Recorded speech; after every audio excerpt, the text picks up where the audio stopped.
Assalamualaikum warahmatullahi wabarakatuh. Apa kabar Bu Tari hari ini? Waalaikumsalam Bu Mut. Alhamdulillah hari ini sehat walafiat. Ya. Mohon maaf ya Bu, saya mengganggu waktu panjenengan.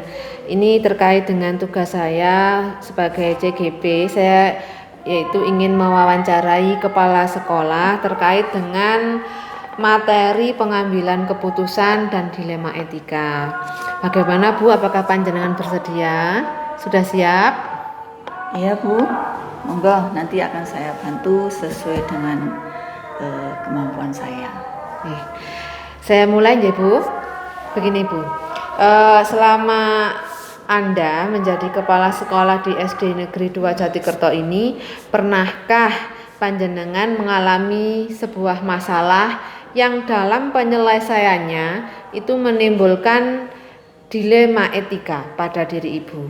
Kemudian dan bagaimana Anda mengidentifikasi kasus-kasus yang merupakan dilema etika tersebut itu termasuk dilema etika atau bujukan moral?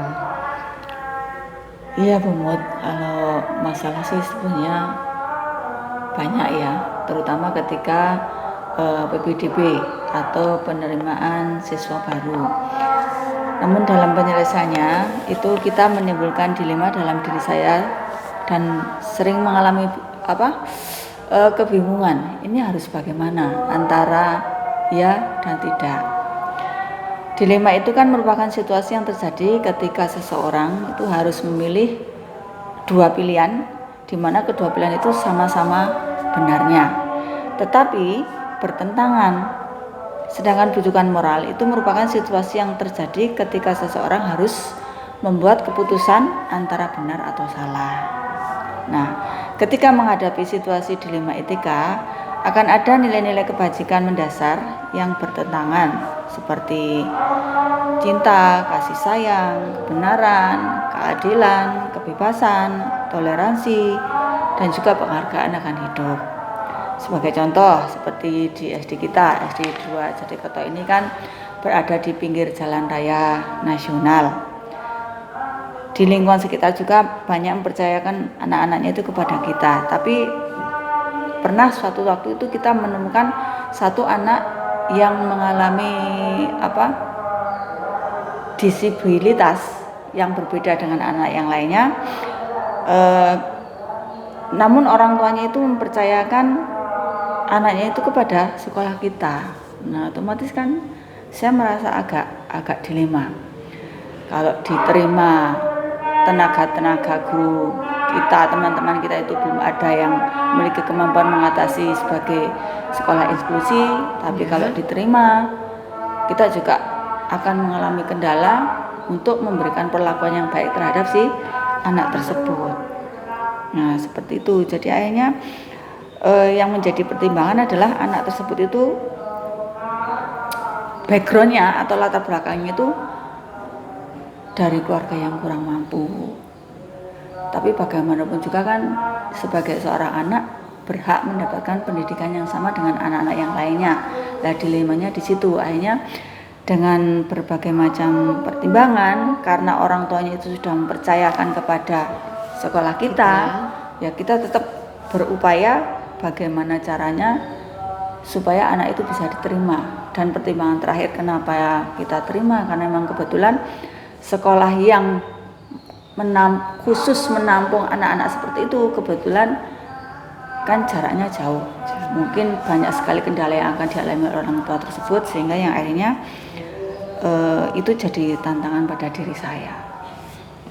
Baik Bu, itu jadi ya termasuk masalahnya itu tadi sangat-sangat menarik sekali dan kompleks itu ya. Memang termasuk dilema etika. Baik, untuk pertanyaan selanjutnya Bu, selama ini bagaimana Anda menjalankan pengambilan keputusan di sekolah Anda, terutama dalam kasus di mana ada dua kepentingan yang sama-sama benar atau sama-sama mengandung nilai kebajikan? Bagaimana Bu?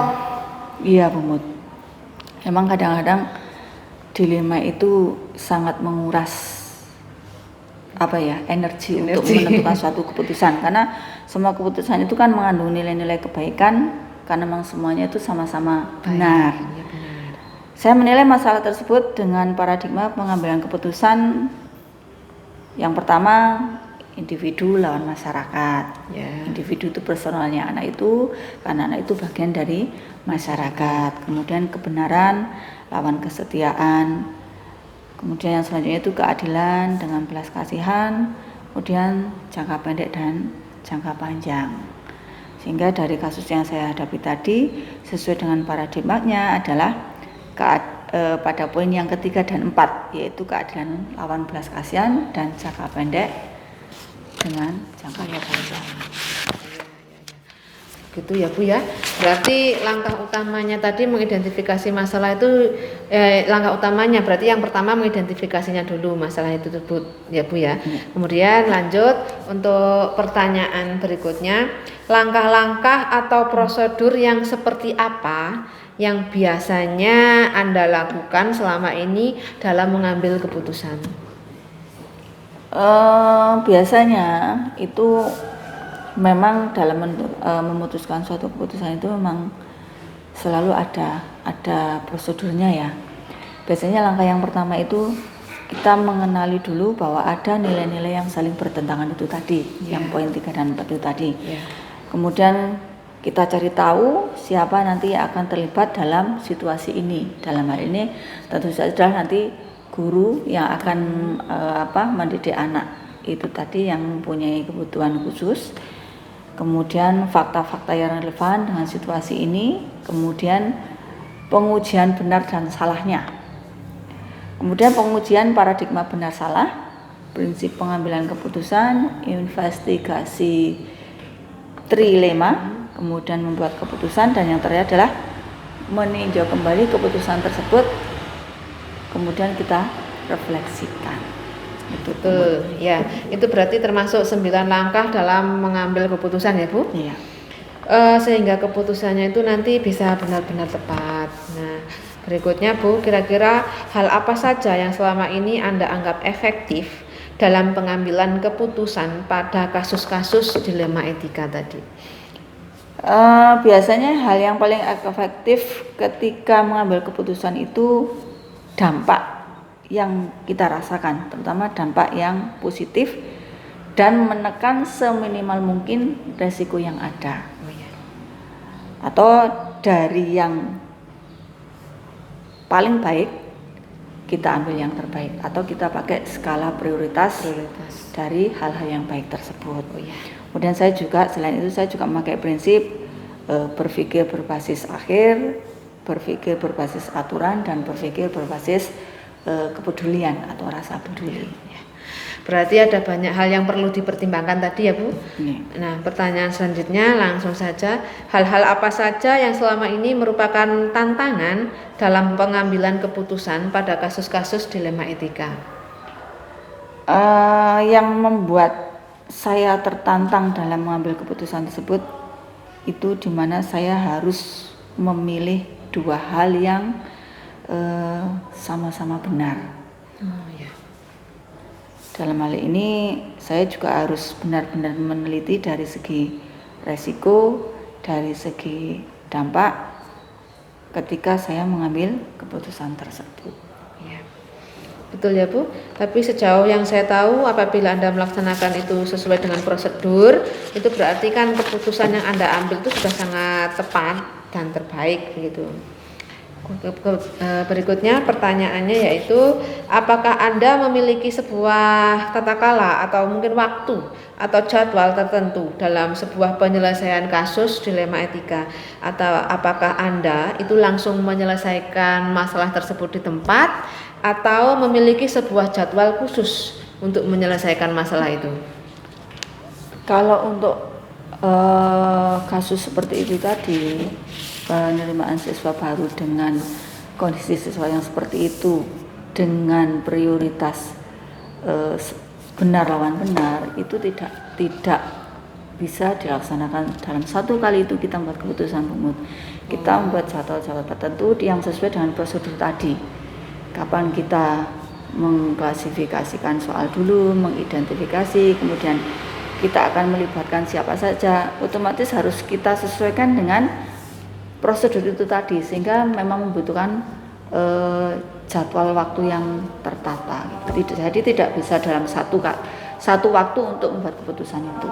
Intinya seperti itu. Ini sangat menarik sekali ini sepertinya Bu.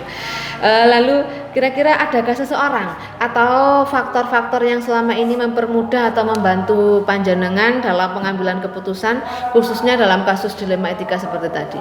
Iya, setidaknya kalau kebiasaan saya dalam berkeputusan itu dalam suatu lembaga saya tidak pernah berani membuat keputusan sendiri karena saya bukan seorang diktator ya. Yang pasti saya melibatkan teman-teman guru dalam satu sekolah. Ya. Nanti kalau sekiranya dalam satu sekolah itu masih belum bisa menentukan suatu keputusan, saya menggunakan rujukan biasanya sesama kepala sekolah yang lebih senior. Kalau masih belum bisa membuat keputusan akhir juga, sama kayak atasan saya itu pengawas, saya konsultasikan, saya koordinasikan, saya komunikasikan, sehingga nanti keputusan itu bukan mutlak dari saya, tapi berdasarkan dukungan dan kebijakan-kebijakan, juga masukan-masukan dari semua yang berkompeten, terutama untuk teman-teman guru, karena nantinya kan yang akan berhadapan langsung dengan si anak itu kan teman-teman guru di lembaga. Itu faktor-faktornya. Ya. Baik, dari semua pembelajaran tadi itu ya Bu ya, termasuk memang kita itu membutuhkan seseorang atau yang bisa memberikan figur kepada kita, contohnya seperti tadi atasan memberikan saran seperti ini. Mungkin kita juga memerlukan saran dari beberapa guru atau komite pertimbangan. Nah, itu memang sangat kita butuhkan sekali, terutama dalam pengambilan keputusan seperti ini tadi. Berikutnya Bu, kira-kira dari semua hal yang telah disampaikan, pembelajaran apa yang dapat panjenengan petik dari pengalaman tersebut, terutama dalam pengambilan keputusan dalam dilema etika? Ya paling tidak dalam mengambil keputusan yang hubungannya dengan etika itu tadi, kita tetap harus memahami langkah-langkah atau prosedur membuat keputusan itu tadi, yang ada 9 komponen itu tadi. Kemudian yang kedua, paling tidak kita juga perlu rujukan, baik itu dari teman sejawat, dari teman senior maupun dari atasan. Itu kalau menurut saya. Jadi kita harus selalu melibatkan orang-orang di sekitar kita, orang-orang di sekitar lingkungan kerja kita, termasuk atasan kita dalam buat suatu keputusan, supaya nanti keputusan itu nantinya bisa menekan seminimal mungkin resiko. Ya. Baik Bu Tari, ini terima kasih ya, sangat menginspirasi sekali wawancara hari ini. Ya. Untuk masalah yang panjenengan hadapi tadi juga sangat menarik sekali, dan ini bisa menambah wawasan serta pengetahuan bagi saya. Ya. Baik Bu, terima kasih atas waktu yang diluangkan kepada saya. Semoga kita bisa belajar lagi di kemudian hari. Ya, terima kasih ya Bu. Sama-sama, dan semoga apa yang saya sampaikan tadi sesuai dengan apa yang sudah Bumut rencanakan, sudah Bumut programkan, dan semoga bisa membantu kelancaran program-program guru penggerak yang sedang Bumut laksanakan hari ini, dan semoga kedepannya bisa lebih sukses dan lebih lancar. Baik, amin, amin. Terima kasih banyak atas perhatiannya Bu ya. Kemudian saya juga ada kurang lebihnya, saya mohon maaf yang sebesar-besarnya. Sekian dan wassalamualaikum warahmatullahi wabarakatuh. Waalaikumsalam warahmatullahi wabarakatuh. Sama-sama.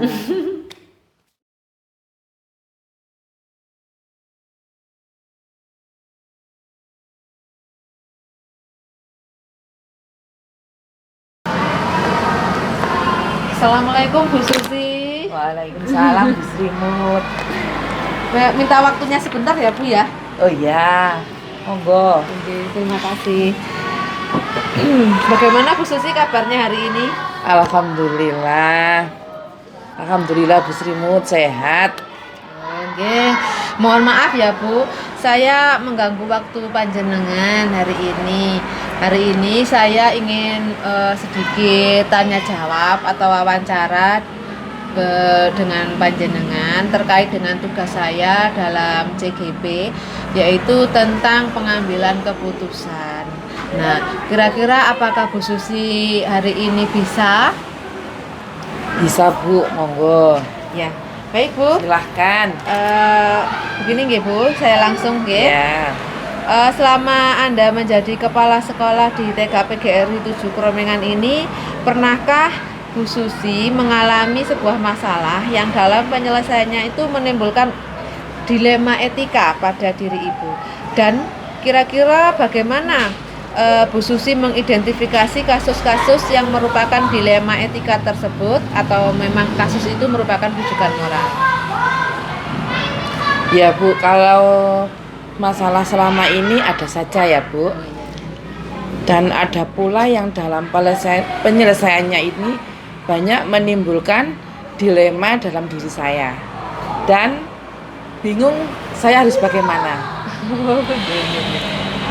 Dilema itu merupakan situasi yang terjadi ketika seseorang itu harus memilih antara dua pilihan, di mana kedua pilihan itu benar semua. Oh, begitu ya.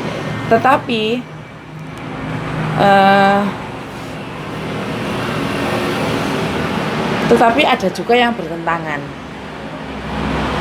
Sedangkan rujukan moral merupakan situasi yang terjadi ketika seseorang itu harus membuat keputusan antara benar dan salah.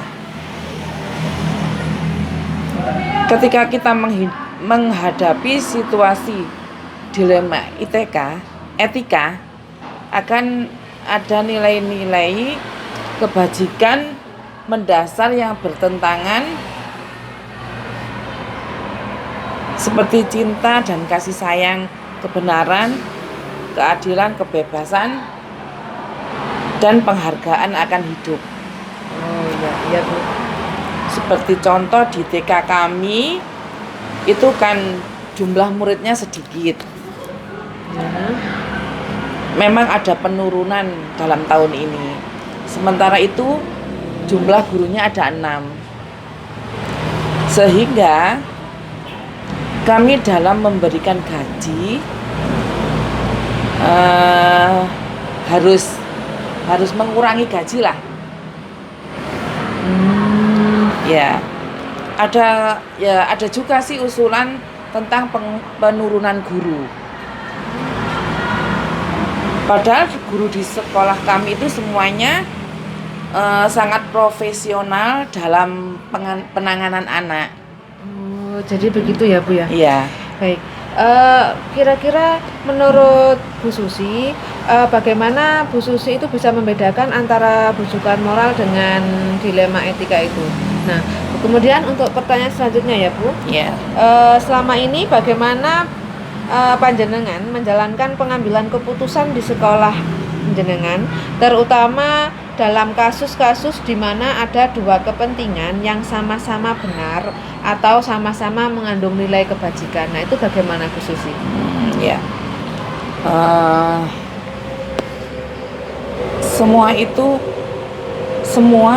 Keputusan itu mengandung nilai dasar kebajikan. Karena semuanya benar. Sehingga dalam hal ini saya membutuhkan koordinasi dengan semua guru, dengan komite untuk bermusyawarah bersama. Akhirnya saya bisa mengambil keputusan dengan mempertahankan semua guru untuk mengajar di TK ini. Memang akan ada sedikit pengurangan dari honor honor atau tunjangannya, karena jumlah income kan otomatis akan menurun. Iya, menurun. Di samping itu saya sebenarnya sudah memberi kesempatan pada guru-guru untuk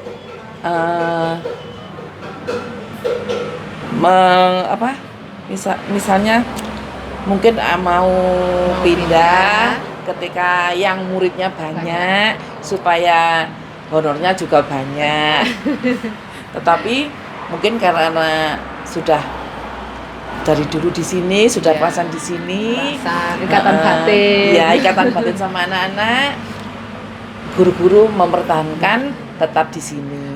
Oh ya ya ya. Betul, itu sangat menginspirasi sekali ya Bu. Ya, Pengambilan alhamdulillah. keputusan tersebut, dan ini memang keputusan yang benar kalau menurut saya. Baik, untuk pertanyaan selanjutnya Bu, langkah atau prosedur yang seperti apa yang biasanya Anda lakukan selama ini dalam mengambil keputusan itu? Langkah-langkah prosedur yang saya lakukan selama ini, yang pertama mengenali bahwa nilai-nilai yang saling bertentangan, menentukan siapa yang terlibat dalam situasi ini. Terus yang ketiga, mengumpulkan fakta-fakta yang relevan dalam situasi ini, pengujian benar atau salah. Misalkan ya uji legal, regulias, uji intuisi,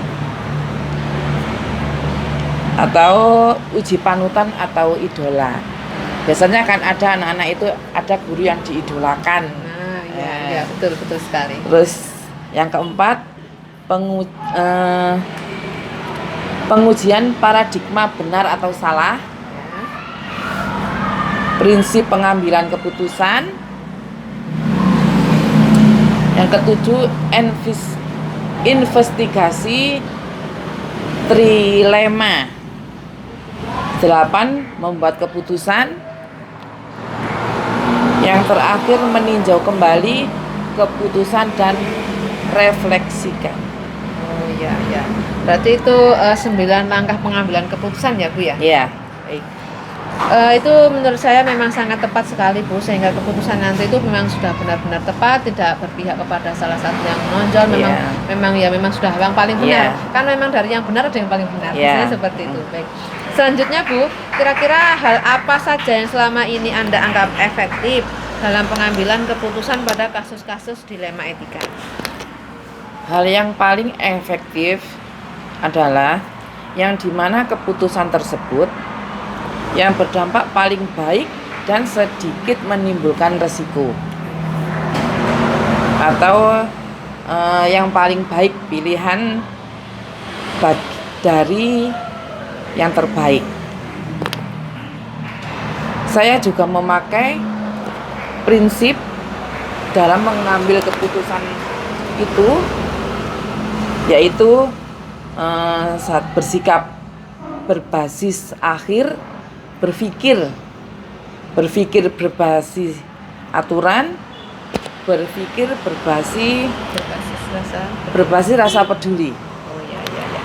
Jadi begitu ya Bu, berarti ada banyak yang perlu dipertimbangkan Iya. dalam mengambil keputusan tersebut. Iya. Baik. Selanjutnya langsung Bu, hal-hal apa saja yang selama ini merupakan tantangan dalam pengambilan keputusan pada kasus-kasus dilema etika yang Ibu alami? Yang membuat tantangan dalam mengambil keputusan adalah di mana saya harus memilih dari dua hal yang semuanya benar. Dalam hal ini saya harus benar-benar meneliti dari segi resikonya, dampak dari nilai-nilai dari keputusan yang akan saya ambil. Dan ini merupakan tantangan yang sangat besar bagi saya. Ya betul sekali Bu. Tapi sejauh yang saya tahu, apakah Anda itu melaksanakannya sudah sesuai dengan prosedur? Pasti keputusan yang Anda ambil itu adalah yang keputusan yang terbaik, oke? Karena sudah sesuai dengan prosedur tadi ya, sudah banyak sekali.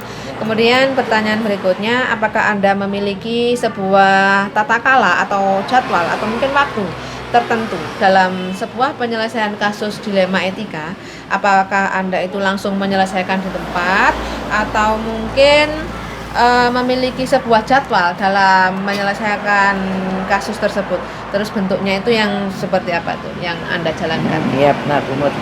Saya meninjau masalah ini dulu. Apakah masalah ini termasuk masalah yang sangat besar dan membutuhkan banyak pertimbangan, atau masalah yang bisa langsung diselesaikan saat itu juga.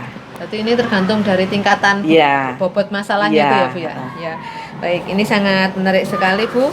Kemudian lalu kira-kira adakah seseorang atau faktor-faktor yang selama ini mempermudah atau bisa membantu Anda dalam pengambilan keputusan, terutama dalam kasus dilema etika ini? Ya. Setiap saya mengambil keputusan, ada beberapa faktor yang bisa mempermudah saya. Antaranya yaitu seperti melihat guru senior atau kepala sekolah yang menjadi idola saya. Ya. Saya melihat dan mempelajari cara beliau mengambil keputusan dan membuat saya belajar. Selain itu saya juga belajar dari pengalaman. Ya, Itu guru yang pengalaman dari masalah-masalah di sekitar kita. Betul Bu. Terkadang itu kita memang membutuhkan seorang figur ya, Iya. yang bisa membuat kita semangat, dan kadang kita juga membutuhkannya sebagai contoh. Iya. Nah, modelnya seperti ini. Iya, Nah, iya, begitu. benar, Bu. Dan sekarang pertanyaan terakhir Bu, dari semua hal yang telah disampaikan tadi, pembelajaran apa yang dapat Anda petik dari pengalaman Anda dalam mengambil keputusan dilema etika?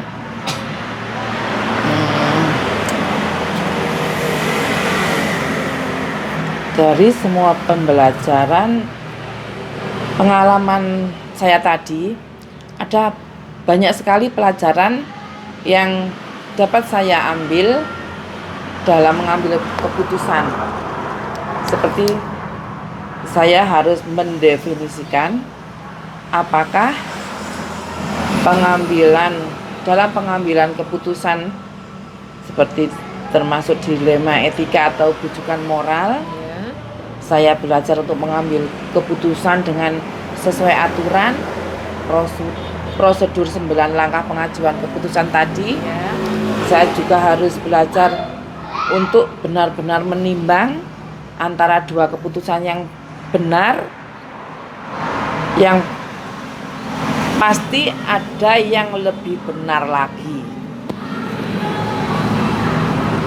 Baik Bu Susi, ini terima kasih ya, sangat menginspirasi sekali. Masalah Ya, yang Ibu hadapi alhamdulillah. itu sangat menarik, dan ini membuat saya itu menambah pengalaman saya, terutama dalam beberapa masalah-masalah yang panjangan hadapi ini. Iya, iya, iya.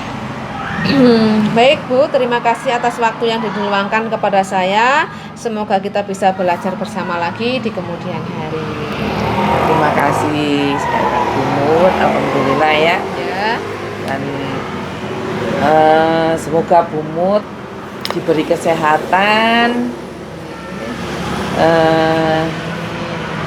kelancaran dalam setiap mengerjakan tugas, dan dapat lulus CGP serta membagikan kepada lingkungan sekitar. Amin. Mudah-mudahan nilainya memuaskan. Amin, terima kasih ya Bu Susi. Sama-sama. Ada kurang lebihnya saya mohon maaf karena saya juga ini tadi mengganggu waktunya Bu Susi. Sekian dari saya dan terima kasih. Wassalamualaikum warahmatullahi wabarakatuh. Waalaikumsalam warahmatullahi wabarakatuh. Baik, terima kasih. Sama.